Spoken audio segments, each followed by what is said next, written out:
Веќе 2 години турските сили вршат војни упади кај својот сосед Ирак против базите на курдската бунтовничка група, позната како ПКК, која со децении се бори за правата на курдското малцинство во Турција. Турскиот председател Реджеп Тајип Ердоган вели дека трајно ќе стави крај на заканата од ПКК и нејзините соработници во соседна Сирија. Во наредните денови тоа е закана за целите на ПКК долж околу 330 километри од границата со Ирак. Со обезбедувањето на границата со Ирак, Турција се очекува да создаде нов безбедносен коридор од 40 километри сличен на оној во Сирија. Анкара овој месец е потикната во својата борба против ПКК кога Багдад ја забрани курдската група. Ердоган развива блиски врски со раководството на ирачката полуавтономна регионална влада на Курдистан.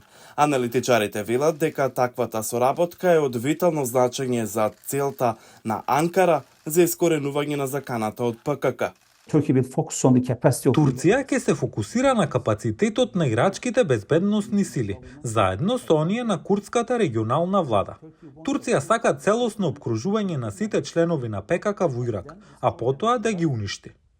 Во април Ердоган треба да ги посети ирачката полуавтономна регионална влада на Курдистан и Багдад и се очекува во агендата приоритетот да биде ПКК. Аналитичарите велат дека зголемената билатерална трговија, како и зголемениот меѓународен транзит преку Ирак до Турција, му дава на Ердоган нова моќ со Багдад.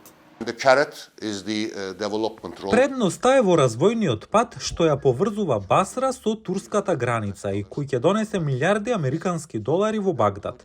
Проектот, за да биде реален, треба да има стабилност и безбедност во Ирак. На некој начин, Анкара сака да ја препакува борбата против ПКК во рамките на тој проект.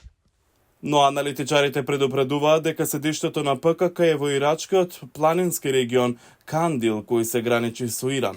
Тоа значи дека секоја операција ќе бара соработка од Техеран. Планината Кандил е поделена меѓу Иран и Ирак. Секогаш, кога се планира и спроведува операција во регионот, тие одат во Иран во безбедно засолниште и се враќаат. Значи, оваа офанзива треба да биде надополнета со иранските напори, но тоа не е гаранција. Ќе видиме што ќе се случи. Ривалството меѓу Турција и Иран се зголемува низ целиот регион и аналитичарите велат дека Техеран можеби не сака да ги прифати барањата на Анкара, што дополнително ги зголемува тензиите.